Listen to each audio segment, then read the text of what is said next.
Morning everybody, hopefully everybody can hear me. It's a huge honour for me to be asked to tell you a story about our company, AA Insurance.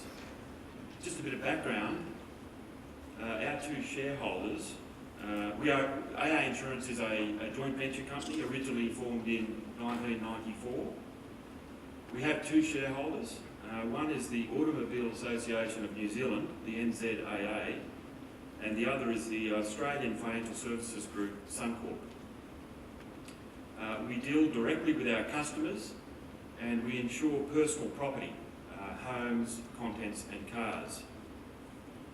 We're quite a diverse organisation. Our business encompasses a wide range of functions from contact centre operations through to highly technical functions such as pricing, financial modelling and capital management. Our people are predominantly located in the Auckland CBD and we have 4 vehicle claims management facilities dotted around Auckland and beyond. And we've just recently opened a 120-seat contact centre in Hamilton, and we've also got a 35-seat contact centre in Christchurch. We are one of the largest direct insurers in New Zealand, and our growth has taken us from about half a dozen people when we first started in 1994 to almost 600 today.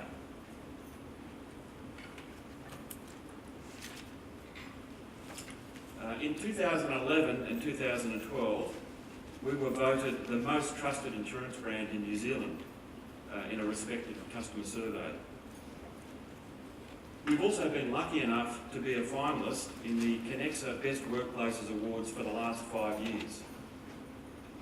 These awards are about measuring how engaged your employees are, benchmarked against your specific industry or our industry, which is the insurance industry, and other industry categories throughout New Zealand. Last year, we were awarded the best overall, the best large company workplace and New Zealand's overall best workplace. A few years ago, we began a journey to transform AA Insurance from a business that was floundering into a high-performing organisation that today is both profitable and growing. A key enabler of that transformation was the creation of a culture which is conducive to producing high levels of employee engagement from our people. I remember at the Best Workplaces Awards ceremony last year, someone came up to me and they asked me how we had achieved such high engagement that we had won that prestigious award. And I must admit, on the night, the question made me hesitate because I realised at that moment how difficult it was going to be to explain our journey, especially the degree of investment and the persistence we needed to stay on course over a very, very long period of time. So to attempt to answer such a question in those circumstances just simply wouldn't have done it justice. So today, for my allotted time, I'm going to talk about the most important elements of our journey. And this is a journey that we're still undertaking. And hopefully I can provide some ideas for people who share my belief that employee engagement is the bedrock of business performance. But first, let me give you a little bit more background. As our company name suggests, we are an insurance company. At AA Insurance, we're very, very proud of what we do.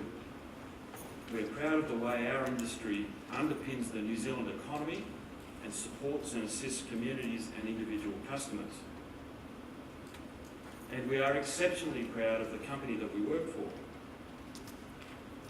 But not everyone views our industry in the same way that we do. The insurance industry in New Zealand is currently struggling with a severe image problem in the aftermath of the Canterbury earthquakes. In a recent survey of most trusted occupations, insurance people were rated towards the bottom of the list, just above sex workers.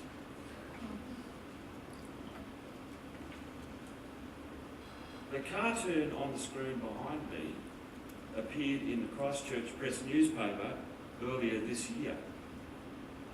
And this confirms that our industry has some work to do to regain trust with the community and our customers. Now, I raise these issues for two reasons. First, because in my view, the media's perception of our industry is off the mark, despite the challenges everyone is facing in Christchurch. And secondly, when it comes to staff engagement, being proud of the work you do and the industry that you work for is absolutely vital. So with that industry backdrop, I want to tell you about our staff engagement journey. Our people haven't always been highly engaged. We actually began measuring employee engagement about 10 years ago. In the early days, we had very low response rates and we had very low engagement scores. Now, this told us two things. First, we clearly had a significant number of people who were ambivalent about their jobs, and even worse, we had many people who were completely disengaged. Second, the poor response rates confirmed to us that many people either didn't care enough to complete the survey or didn't believe that we would act on their feedback, so they didn't bother to do it. And not surprisingly, we also had poor business results, along with the low people engagement. For example, at that time, our staff turnover was over 30%. Absenteeism was extremely high, and as a result of these factors, our customer service was variable at best. So we realised we had to face some pretty brutal facts. Something hugely transformational was going to be required if this business was going to survive and prosper. So we began to develop a plan to transform our business. And people were at the heart of that plan. So I want to talk a little bit about culture. 10 years ago, we had just begun an amalgamation of two separate companies following an acquisition. Culturally, we found ourselves at a crossroads. All of our people were uncertain about where the organisation was headed, which in turn made them uncertain about themselves, their jobs, and their careers. So I'm going to spend a few minutes talking about how we developed and shaped a new culture. We started with the premise that most people believe it's better to have a goal in life and to lead your life by a set of principles and values. We believed it was important for our people to develop an emotional connection with the organisation. And we knew we could work better with a strong set of values, with real opportunities for people who shared beliefs, combined with a relentless focus on the future, with people actually pulling together. Now, at this point, you might be thinking, that's all very theoretical and somewhat easier said than done. And I think you're pretty much on the button at this point. But we knew one thing for sure. We just had to get started. And the initial process of developing our values involved holding workshops with people from all around our business to try and get to the nub of understanding the belief system that we wanted to develop, embrace and nurture. From that, we developed a values program, which we called Genuine. Now, we define genuine as having the courage to do the right thing. Now, it wasn't all smooth sailing. At the time, we did hear a lot of muttering about failure, and we knew that some people were not going to make it on the journey. So we actually had to change our leadership style. It became every leader's responsibility to identify those people that were going to remain unhappy through misaligned beliefs and who might be better off working somewhere else. You can imagine that process took a while, and it was at times very painful and slow. but we began to build camaraderie based on the belief that we were all in this together. We knew that this concept of genuine would become contagious. One genuine person would convince another, and then another, and the more genuine people we had, the more they would influence other people. We began embedding the idea that being genuine would lead to success, and then we could take that success and build it into self-confidence, so we could do even more and create even greater success. So our job as leaders, from the CEO through team leaders, was to start a fire that fueled that cycle of success through this values concept called genuine.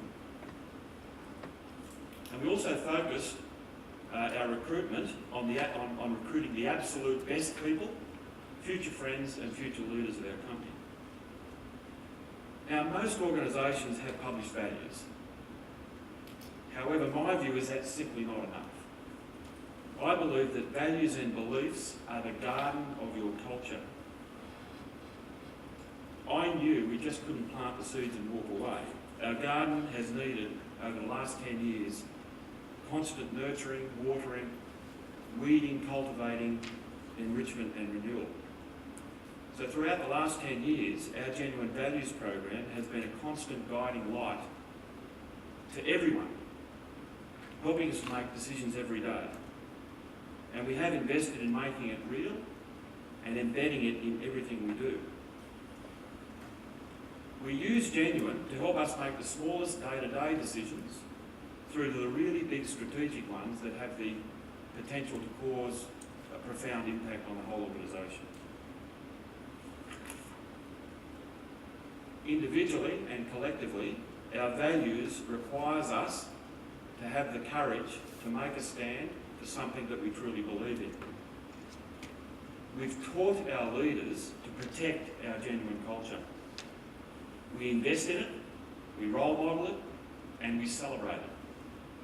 It's unique, it's difficult to replicate, and it has incalculable value and is a key source of our competitive advantage.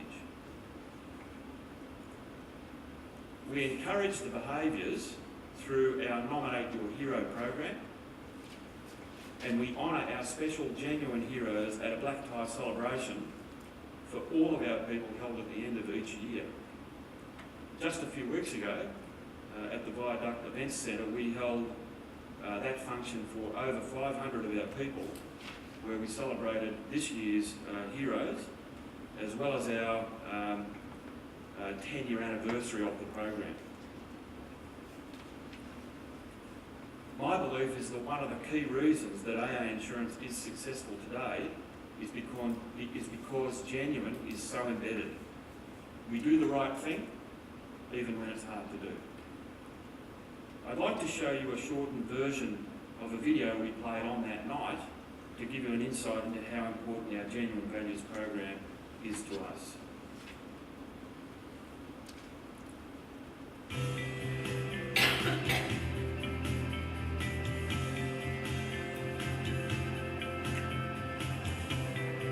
Genuine.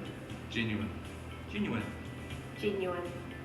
The organisation had about 180 people, but there was split between two separate organisations. So we had about 100 people who worked for AA Insurance, and we had about 80 people that worked for Royal and Sun Lights. And we were charged with putting that together to form one company called AA Insurance. Genuine was born of the need to do that. We used an external facilitator to help us to come up with something that could glue us together. What came out of those workshops was a pyramid. We started with what we aspired to be. That's where our vision came from. So that's not changed. So that's where that started from. We aspired to be number one. And then we went through a series of questions about, okay, if we aspire to be number one, what sort of people do we need to be to get there? It wasn't something that management came out of a room and said, oh look, we've decided that we're going to be genuine. We came out of a room and said, we've all been in this together and we've decided that genuine is a really critical missing bit. We have to be different, we have to be something else, and that was where that word came from, genuine. It wasn't easy though, because we then had to embed it. We used to talk about it constantly in our executive team meetings about the need to lead genuine. And of course, you know, if the leadership team, the CEO or the executive team doesn't believe in it and doesn't lead it, it will just fail.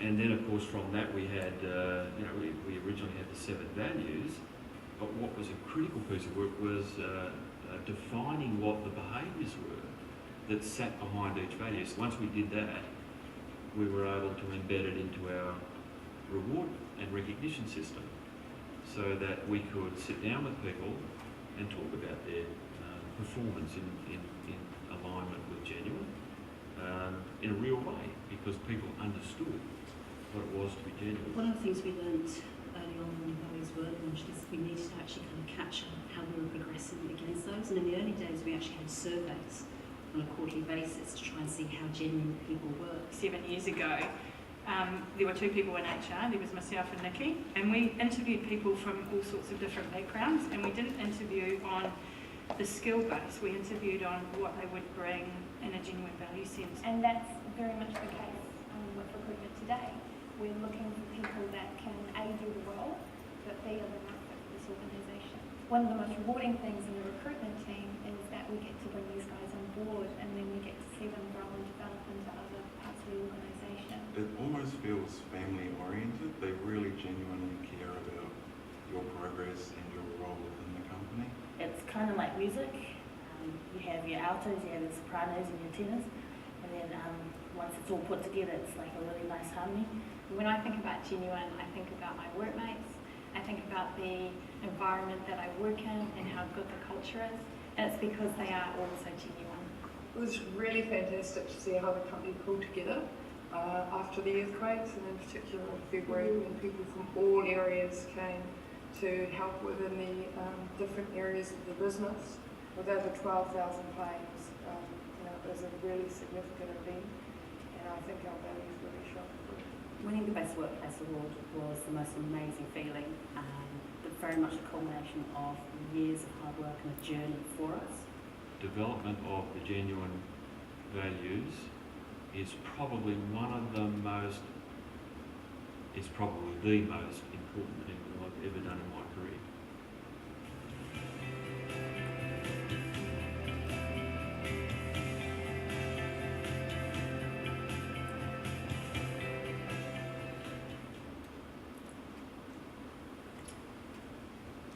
Culture based on deeply embedded values and beliefs is critically important, but we knew it wasn't going to be enough on its own. Like most companies, we had a vision, but we had to seriously question what it meant for our people. Did it galvanise them? Did it get them excited? Did it appeal to their emotions and their competitive spirit? Well, we came to the conclusion that our vision lacked authenticity. It didn't get people excited, and there was no emotional connection to it. We realised we'd overlooked a critical element of our business. This missing bit was to truly understand what our customers wanted to experience when they interacted with us every day. So we set about reviewing thousands and thousands of customer complaints and compliments received over a period of years. And through this exercise, we were able to distill the requirements of our customers into a simple purpose. And this purpose became our fundamental reason for existence. Then when we combined the purpose with our genuine values, it became our core ideology. So we knew we had a meaningful long-term vision supported by a purpose, articulating what we do, and underpinned by our values, outlining how we act. So we had a pretty strong view that if we could align the purpose, the values and the vision to create consistent behaviour amongst all of our people, our business would be likely to succeed in the long term. We were pretty confident that if we got those dynamics right, the fundamental results, like profit and growth, would be a consequence. We understood one of the most important aspects of this whole discovery process was being able to synthesise these concepts and communicate them powerfully and incessantly to our people. And if we did this well, we knew we would be able to galvanise their actions on a day-to-day basis towards a common goal. Now, it sounds simple when you say it, but if you're one of the frontline staff looking to your team leaders and managers and the executive, and you don't have a clear message, yes, you will come to work, yes, you will do a good job, but the customer experience will be variable by nature. Another powerful ingredient in our success has been in tapping into the inherent competitive nature of our people. In my experience, people like to compete and win. And this is so in most aspects of life, whether it's sport, education, or in business. It's simply human nature. We knew that to be successful in a competitive market, you have to beat the competition. That's the reality of business. We felt it would be a powerful ingredient if our people felt a strong sense of ownership and pride in the knowledge that they were here to compete fiercely against strong and respected competitors. So we set out to create a strongly competitive spirit that would augment our genuine values and our genuine culture rather than overpower it. And we did this through two mechanisms. First, we developed an ethos on being different. So we wanted to be different, not only from our competitors, but in the way we face challenges and developed our business. We do this by challenging norms and developing new ways of doing things. And we are sometimes at odds with our competitors and the insurance industry. And in doing so, we've achieved some success by following a contrary path. And this has enhanced our distinctive culture through increased pride in being different, and this has had a positive impact on our employee engagement. Secondly, we set a BHAG, a big, hairy, audacious goal. And this was to achieve a certain milestone within a set time frame that required the support and passion and effort of every single person that worked in the organisation to achieve. The goal was centred on an aspect of our business that we are truly passionate about and where we believe we have competitive advantage. This specifically appealed to our collective sense of competitive spirit. The key mechanism that we use to communicate our strategy and to align all of our strategic concepts of purpose, values, vision through our generic strategy and balanced performance indicators, BPIs if you like, is our organisational alignment model. The idea behind this alignment model was to create a corporate roadmap designed to provide parameters and guiding principles to give us the best chance of achieving long-term success. The most important objective of this model was to join up the dots for everybody in one framework and to provide clarity for all of our people so that it could govern their thoughts and actions. And it has become the centrepiece of our strategic thinking and an anchor point for organisational discipline. And we've learned also not to set these component parts in stone, because this then allows us to grow, evolve, adapt to our own experiences and to those changes that we're seeing in the external market. I want to briefly touch on the incredibly important role of leadership in driving culture and engagement. Our leaders are trained to apply discipline focused on our alignment model, with particular emphasis on purpose, values, our BHAG and our vision. We want them to be fanatical about leading their teams aligned to these key elements. The emotional connection and deep understanding of what we do for our customers has also created a sense of pride. even though our industry is under the spotlight for all the wrong reasons following the Canterbury earthquakes. At AA Insurance, we are proud of what we do. We are proud of the industry we work for, and we are proud of the company we work for. These feelings and emotional connections didn't materialise simply because we developed a vision, values and a purpose. We require our leaders to lead with consistency around these critically important elements. Our leaders are responsible for creating, maintaining and driving engagement. They are taught to be confident and decisive and to act with clarity and calmness, but with a sense of urgency. We also encourage creativity in our leaders, and that's aligned to our desire to be different from competitors and in the way we develop our business and face challenges. And another characteristic that we value extremely highly in our leaders is courage. Combining our genuine values and leadership courage helps us all to face difficult decisions, sometimes in the face of significant pressure. We invest extensively in the ongoing development of our leaders through tailored leadership programs to ensure they lead the AA Insurance way.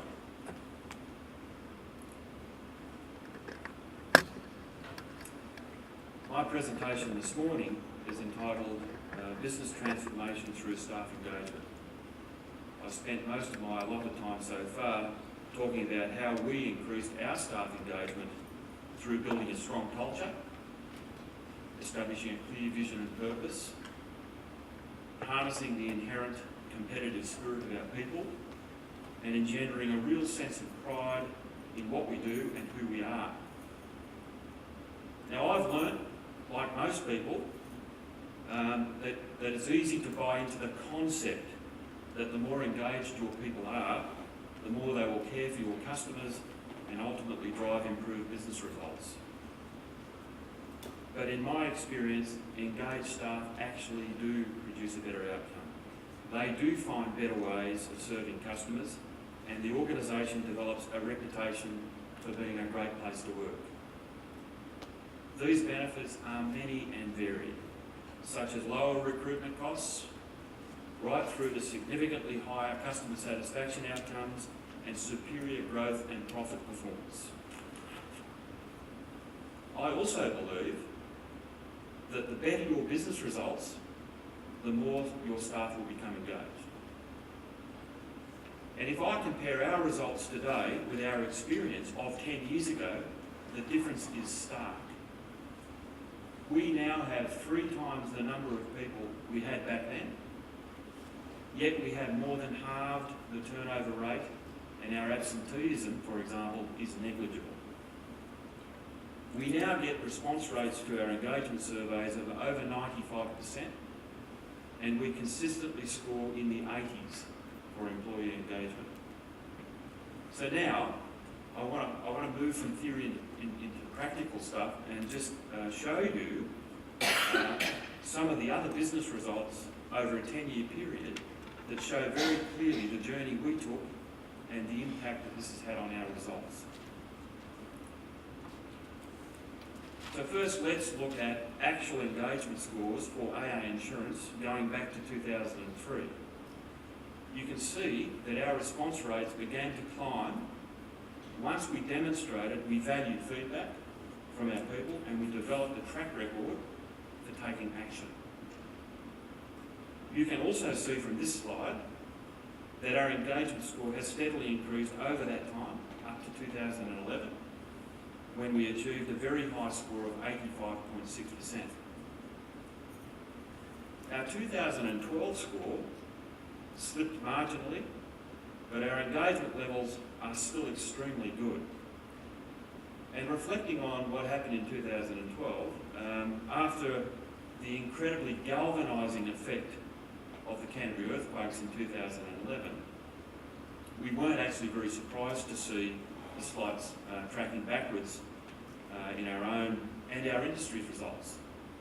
as we move through that whole process of trying to sort out that complex situation in Canterbury.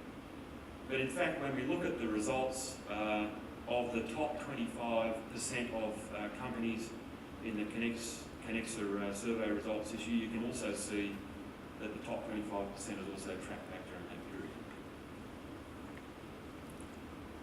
Now I want to overlay some business performance metrics that illustrate as engagement increased, our business performance across a number of critical areas also improved. First, there is a clear relationship between engagement and attendance.